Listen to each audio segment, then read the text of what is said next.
Bonjour, dans cette vidéo, nous allons voir comment il faut remplir le fichier Excel pour répondre à la question de la deuxième problématique. Donc j'ai rempli ici les en-têtes des différentes colonnes. Donc dans la colonne 1, on va retrouver les nombres de départ. Il faudra que ça varie entre moins 20 et plus 20. La colonne B va nous donner le résultat de la première façon de calculer. Donc je rappelle que c'est le triple du nombre de départ plus 2. La colonne C va nous donner le résultat de la deuxième façon de calculer. Je rappelle que c'est le double du nombre de départ moins 3. Et dans la colonne D, ce n'était pas demandé, mais moi je le rajoute ici, c'est qu'on va calculer la différence entre les deux résultats qu'on obtient. Donc, on revient ici sur la colonne A, plus précisément dans la cellule A2. On va rentrer le nombre le plus faible, qui est donc moins 20. En cellule A3, on ne va pas rentrer moins 19, on va rentrer la formule qui nous permet de passer de moins 20 à moins 19. Donc on passe de moins 20 à moins 19 en rajoutant 1. Donc en termes de tableur, on n'oublie pas de rentrer le petit égal, c'est-à-dire que c'est égal au contenu de la cellule A2 auquel on rajoute 1. On obtient bien moins 19. On resélectionne la case où on vient de remplir la formule. On vient sur le petit côté en bas à droite. Le curseur change et se transforme en croix. On appuie et on descend jusqu'à la ligne 42. Et on voit bien qu'à la ligne 42, on se retrouve bien avec 20 et on a bien rempli automatiquement toutes les valeurs entières entre moins 20 et plus 20. Donc maintenant, il va falloir calculer dans la colonne B le résultat de la première façon de calculer. Donc vous sélectionnez la cellule B2. On va rentrer une formule, donc on met un petit signe égal. Le triple du nombre de départ. Le triple, c'est multiplié par 3. Donc c'est 3 fois le nombre de départ, on va le prendre dans la cellule A2. Et on rajoute 2. Ici, ça veut dire que si on faisait le calcul à la main, si on prenait comme nombre de départ moins 20, on trouverait moins 58.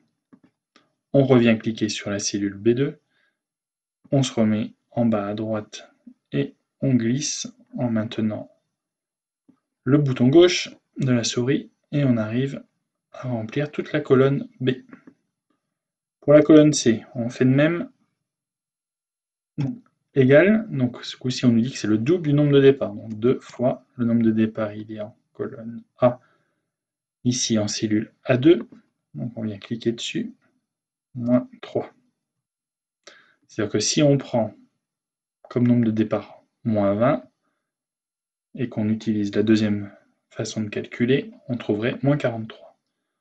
On sélectionne la cellule C2, le petit coin en bas à droite, on garde le doigt appuyé sur le bouton gauche de notre souris, et on va jusqu'à la ligne 42, et on récupère tous les résultats. Donc là, on pourrait essayer de chercher entre les colonnes où c'est qu'on a le même résultat dans la colonne B et dans la colonne C. Ce qu'on va faire là, c'est qu'on va calculer la différence entre les deux colonnes et voir où c'est qu'on a 0. C'est-à-dire que quand on aura 0 comme différence, c'est-à-dire qu'on aura la même valeur pour la colonne B et pour la colonne C.